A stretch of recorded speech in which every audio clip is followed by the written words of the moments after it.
Hello दोस्तों, नमस्कार। हमारे इस YouTube channel dear science classes में आप सभी का हार्दिक स्वागत और अभिनंदन है। कल के सेशन में हम जान चुके हैं कि जो शुक्र जनन होता है वो किस प्रकार से होता है। आज के सेशन में बात करने वाले हैं शुक्र जनन का हार्मोन नियंत्रण की। तो मैंने हेडिंग डाल दिया है, ये क्या है, शुक्राणु की संरचना, यानी कि शुक्राणु स्पर्म ऑफ स्ट्रक्चर, यानी कि शुक्राणु की संरचना है। ये डायग्राम है, इसके माध्यम से हम जानेंगे कि शुक्राणु की संरचना क्या होती है। हम की पॉइंट के साथ में इसको बारीकी से समझते जाएंगे तथा हाँ, नोट्स के साथ में आप ऐड करते रहिएगा।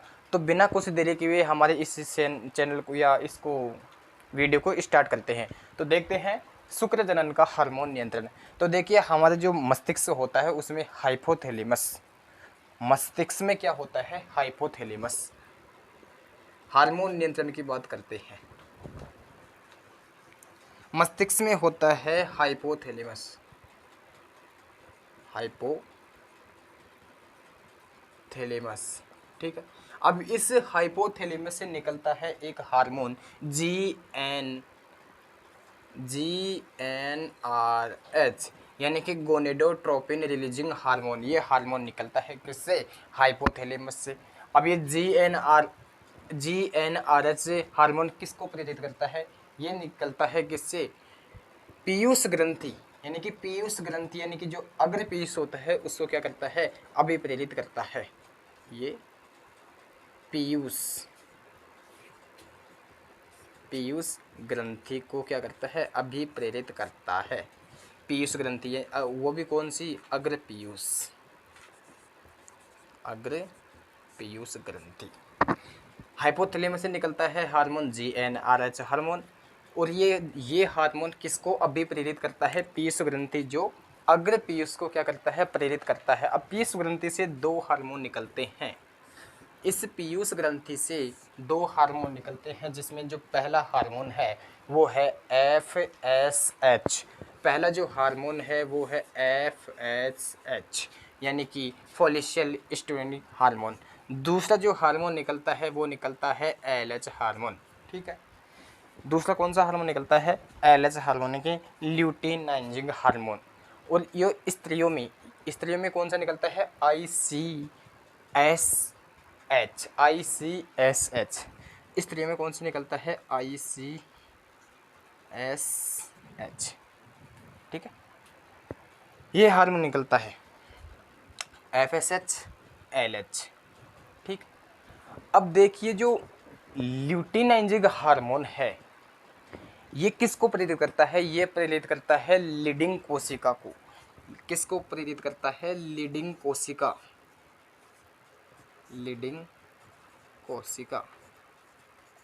ये लीडिंग कोशिका को क्या करता है, प्रेरित करता है, ठीक है।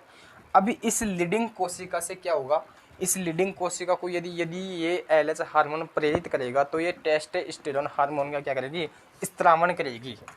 किस हार्मोन का, टेस्टोस्टेरोन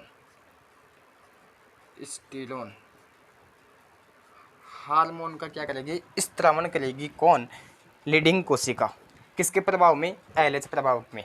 अब बात करते हैं FSH हार्मोन की बात कर लेते हैं। ये किसको प्रेरित करता है, ये किससे निकलता है, ये करता है वर्षण, ठीक। ये FSH हार्मोन वर्षण को अभिप्रेरित करता है तथा वर्षण से स्पर्मेटोगोनिया की क्या होती है, वृद्धि होती है।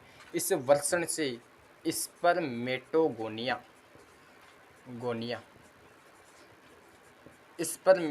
की क्या होती है, वृद्धि होती है।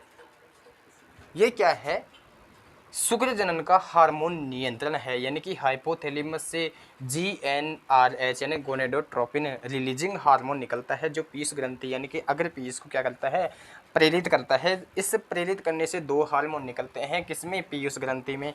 एक निकलता है FSH, यानी कि जो वर्षण को क्या करता है, अभिप्रेरित करता है, जिससे स्पर्मेटोगोनिया की क्या होती है, वृद्धि होती है। ठीक उसी प्रकार यहाँ पे LH हार्मोन है, ये किसको अभिप्रेरित करता है, ये करता है लीडिंग कोशिका को। और लीडिंग कोशिका किस हार्मोन का स्त्रावण होता है, वो होता है टेस्टोस्टेरोन का। तो ये था हमारा शुक्र जनन का हार्मोन नियंत्रण। अब बात करने वाले हैं शुक्राणु की संरचना, यानी कि स्पर्म ऑफ स्ट्रक्चर। शुक्राणु की संरचना की बात करने वाले हैं। आप इसका स्क्रीनशॉट ले सकते हैं या आप इसको की पॉइंट के माध्यम से नोट्स में ऐड कर सकते हैं। अब बात करने वाली हैं किसकी, शुक्राणु की संरचना। ठीक है, मैं इसको हटा लेता हूँ।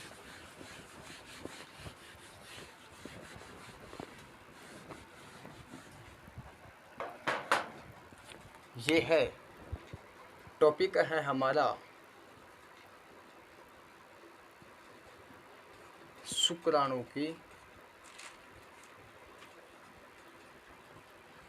संरचना। शुक्राणु की संरचना की बात करने वाले हैं।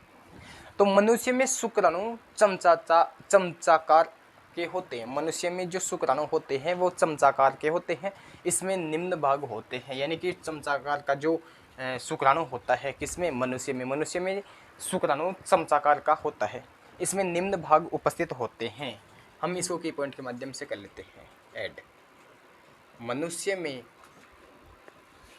शुक्राणु कैसे होते हैं, चमचाकार। चमचाकार कैसे होते हैं, चमचाकार होते हैं मनुष्य में शुक्राणु। इसमें निम्न भाग उपस्थित होते हैं। निम्न भाग, इस शुक्राणु में निम्न भाग क्या होते हैं, उपस्थित होते हैं। अब वो भाग कौन कौन से हैं, इसमें जो पहला भाग आता है शीर्ष, हेड या आप इसको बोल सकते हैं सिर। इसमें जो पहला भाग आता है शीर्ष, ये इसको बोल सकते हैं आप हेड। अब ये शीर्ष या हेड क्या होता है, यह शुक्राणु का शीर्ष भाग होता है। इसमें एक्रोसोम एवं केंद्रक उपस्थित होता है। यह शुक्राणु का शीर्ष भाग होता है। ये शुक्राणु का शीर्ष भाग होता है। इसमें एक्रोसोम तथा केंद्रक उपस्थित होता है। एक्रोसोम यानी कि टोपी नुमा संरचना क्या है, एक्रोसोम है। इसके जस्ट आगे की ओर होता है केंद्रक। तो ये क्या है, शुक्राणु की शीर्ष भाग है। ये शुक्राणु का शीर्ष भाग है जिसमें एक्रोसोम एवं केंद्रक उपस्थित होता है। अब शुक्राणु के शीर्ष टोपीनुमा उभार यानी कि एक्रोसोम कहलाता है। मैंने आपको पहले ही बता दिया कि शुक्राणु के जो उभरा हुआ भाग होता है इसको कहते हैं एक्रोसोम। ठीक है, और शीर्ष के नीचे जस्ट इसमें पाया जाता है टोपीनुमा उभार के नीचे इसमें पाया जाता है केंद्रक। ठीक है, अब इस शुक्राणु के शीर्ष टोपीनुमा उभार को क्या कहते हैं, एक्रोसोम। और इसमें स्पर्मलाइसिन क्या एंजाइम पाए जाते हैं जो निषेचन के समय अंडाणु झिल्लियों को क्या करते हैं, गला देते हैं, अपघटित करते हैं, जिससे शुक्राणु अंडाणु में आसानी से प्रवेश कर सके। अब इस टोपीनुमा उभार यानी कि एक्रोसोम में कौन सा एंजाइम पाया जाता है, टोपीनुमा उभार को शुक्राणु में टोपीनुमा उभार को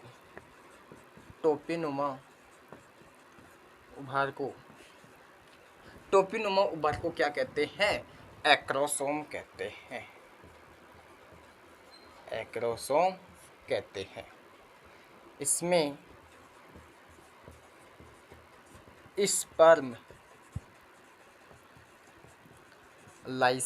स्पर्मलाइसिन एंजाइम पाए जाते हैं जो निषेचन यानी कि फर्टिलाइजेशन के समय अंडाणु की झिल्लियों को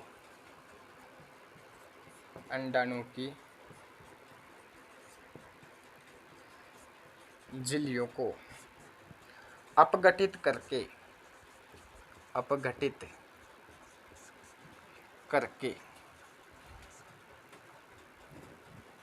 कर देते हैं तथा शुक्राणु अंडाणु में प्रवेश कर जाते हैं।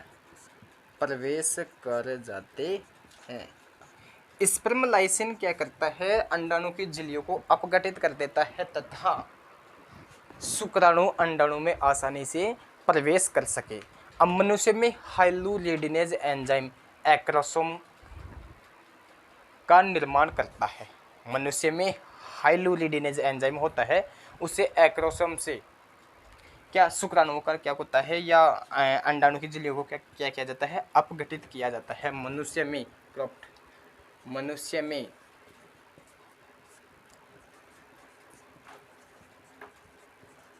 हाइलुरिडीनेज एंजाइम पाया जाता है। मनुष्य में हाइलुरिडीनेज एंजाइम पाया जाता है, किसमें? एक्रोसोम में। मनुष्य में हाइलुरिडीनेज एंजाइम पाया जाता है शुक्राणु के एक्रोसोम भाग में। ठीक है, शुक्राणु के शीर्ष में एक्रोसोम के पीछे केंद्रक उपस्थित होता है। इसमें क्रोमेटिन पदार्थ भरा हुआ होता है। शुक्राणु में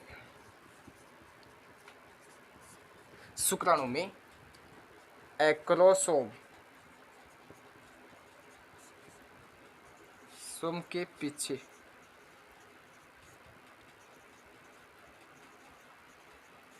केंद्रक उपस्थित होता है।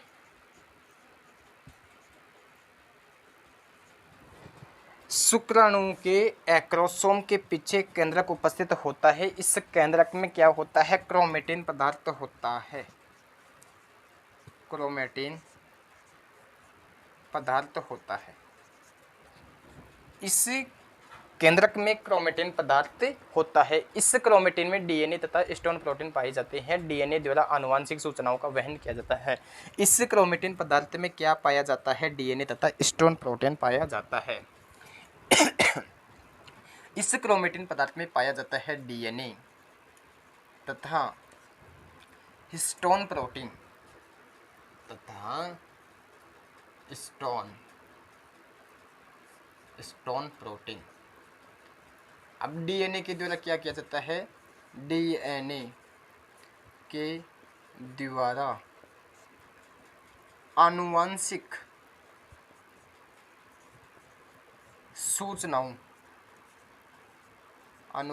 सूचनाओं का वहन किया जाता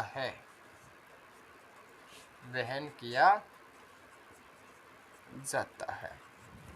यह क्या था? हमारा शुक्राणु का शीर्ष भाग।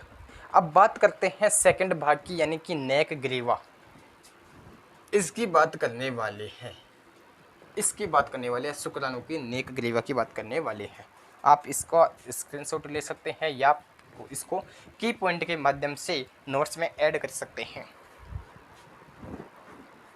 आशा करता हूँ आपने कर लिया होगा।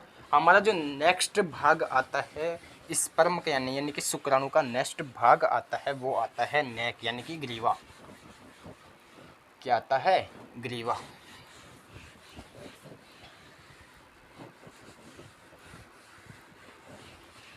नेक्स्ट भाग आता है हमारा ग्रीवा, या आप बोल सकते हैं नेक। नेक क्या होती है? ठीक है, यह शुक्राणु के शीर्ष व मध्य भाग के बीच संकीर्ण हिस्सा होता है। यह शुक्राणु के शीर्ष व मध्य भाग में उपस्थित होती है। शुक्राणु के शीर्ष व मध्य भाग के बीच में उपस्थित होती है। कौन? नेक, यानी कि ग्रीवा। अब समीपस्थ तारक केंद्र निषेचन के समय, लेकिन इसमें क्या होते हैं? तारक केंद्र उपस्थित होते हैं। इस ग्रीवा के में तारक केंद्र उपस्थित होते हैं तथा समीपस्थ तारक केंद्र निषेचन के समय विदलन को प्रेरित करता है। समीपस्थ तारक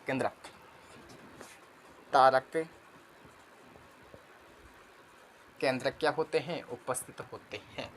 अब इसमें समीपस्थ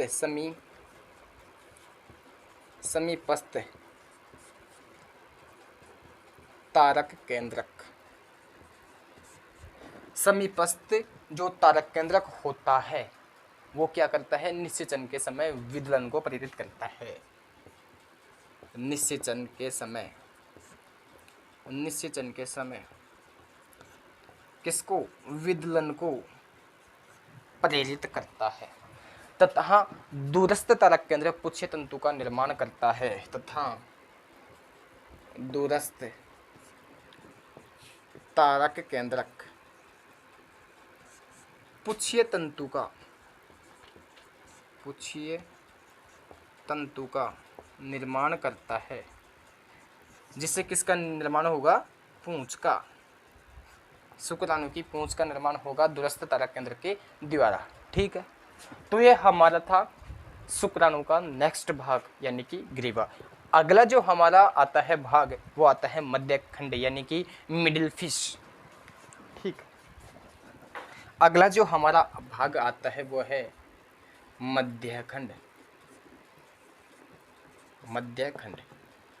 ठीक है, इस मध्य खंड की बात करने वाले हैं।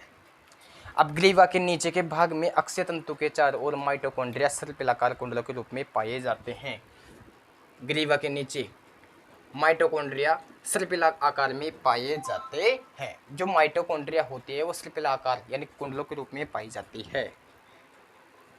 माइटोकॉन्ड्रिया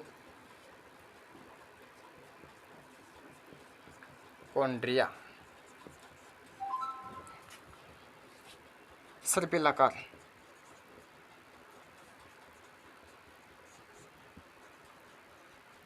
कुंडलों के रूप में पाई जाती है। कौन, माइटोकॉन्ड्रिया। इसे निबेनबर्ग आच्छद कहते हैं। इसे क्या कहते हैं, निबेनबर्ग आच्छद। इसे निबेनबर्ग आच्छद कहते हैं। इस माइटोकॉन्ड्रिया सर्पिलाकार कुंडलों के रूप में पाई जाती है, जिसे क्या कहते हैं, निबेनबर्ग आच्छद कहते हैं। अब माइटोकॉन्ड्रिया के चारों तरफ कोशिका द्रव्य की परत उपस्थित होती है। माइटोकॉन्ड्रिया के चारों तरफ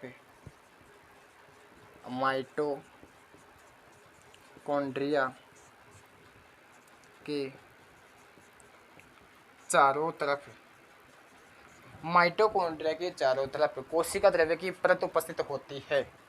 किसकी, कोशिका द्रव्य की। कोशिका द्रव्य की परत उपस्थित होती है, कि परत उपस्थित होती है, जिसे हम क्या कहते हैं, उसे कहते हैं हम क्या कहते हैं, कोशिका की जो परत उपस्थित होती है माइटोकॉन्ड्रिया की चारों तरफ, उसे कहते हैं हम मैनचेट। इसे हम क्या कहते हैं, मैनचेट कहते हैं। ठीक है, बिल्कुल बात समझे आगे।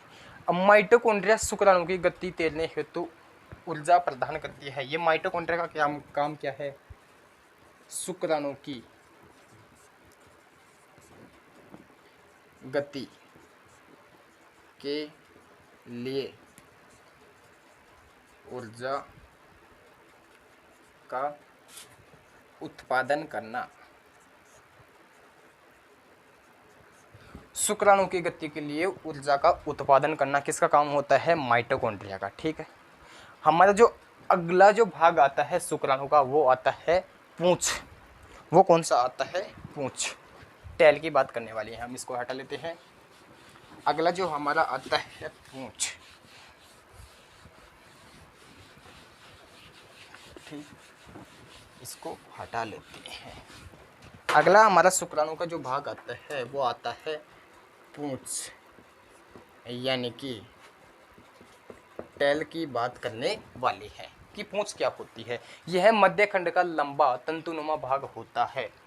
यह मध्य खंड का लंबा तंतुनुमा भाग होता है मध्य खंड का। यह तरंगित गति के द्वारा शुक्राणुओं को द्रव्य माध्यम में गति करवाता है, जिससे शुक्राणु गतिशील होकर अंड कोशिका में पहुंचता है। यह था पूंछ शुक्राणु का। ठीक है, अब नर द्वारा मैथुन के समय की पॉइंट के साथ में आप इसको स्टार लगा के लिखें। ये शुक्राणु का क्या हो गई, चारों के चारों भाग हो गए। अब हम स्टार लगा के एक पॉइंट लिखें। स्टार कैसे बनता है भाई? हाँ, स्टार लगा के लिखिए आप कि नर द्वारा मैथुन के समय, नर द्वारा मैथुन के समय 20 से 30 करोड़ शुक्राणु, कितने? 20 से 30 करोड़ शुक्राणु मादा के शरीर में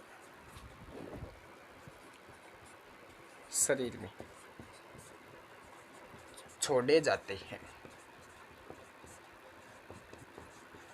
मादा के शरीर में छोड़े जाते हैं कितने? 20 से 30 करोड़। इनमें से 40% शुक्राणु तीव्र गतिशील यानी कि जननक्षम होते हैं। इनमें से 40% शुक्राणु गतिशील या जननक्षम होते हैं तथा 60% सामान्य होते हैं। तथा 60% शुक्राणु कैसे होते हैं? बिल्कुल नॉर्मल होते हैं, सामान्य होते हैं, करेक्ट। ठीक है। नर के द्वारा 20 से 30 करोड़ शुक्राणु मादा के शरीर में छोड़े जाते हैं, जिनमें से 40% शुक्राणु गतिशील यानी जननक्षम होते हैं तथा 7% होते हैं वो कैसे होते हैं? बिल्कुल सामान्य होते हैं। यह था हमारा क्या? शुक्राणु की संरचना, जिसमें हम बात की है कि शुक्राणु वाकई में काम कैसे करता है या इसमें कौन कौन से भाग उपस्थित होते हैं। अब देखिए वीर्य का निर्माण कैसे होता है। शुक्राणु प्लस में शुक्राशय के द्वारा स्रावित जो भी ऑर्गन यानी कि जो हम कह सकते हैं मटेरियल होता है, इससे मिलकर के किसका निर्माण होता है? वीर्य का। आप इसको भी स्टार पॉइंट में यानी कि शुक्राणु प्लस शुक्राशय द्वारा स्रावित पदार्थ बराबर किसका निर्माण होता है? वीर्य का। अब ये शुक्राशय होता है ना, वो वीर्य का कितना प्रतिशत भाग बनाता है? 70% भाग बनाता है। कौन? शुक्राशय। शुक्राशय वीर्य का 70% भाग बनाता है। ठीक है। तो आज के हम इस सेशन में बात किए थे कि जो शुक्र जनन का हार्मोन नियंत्रण था वो क्या था। ठीक उसी प्रकार हम बात करें हैं डायग्राम के माध्यम से, बिल्कुल की पॉइंट के साथ में हम इसको ऐड भी किए हैं तथा बारीकी से समझे भी हैं। यानी कि शुक्राणु की संरचना यानी कि स्पर्म ऑफ स्ट्रक्चर की यानी कि शुक्राणु की संरचना की हम बारीकी से, शुक्राणु के कितने भाग होते हैं, इन सभी बातों की जानकारी हम इस सेशन में जान चुके हैं। तो मिलते हैं कल के सेशन में अंड जनन के साथ में। तब तक के लिए बने रहें। जय हिंद, जय भारत।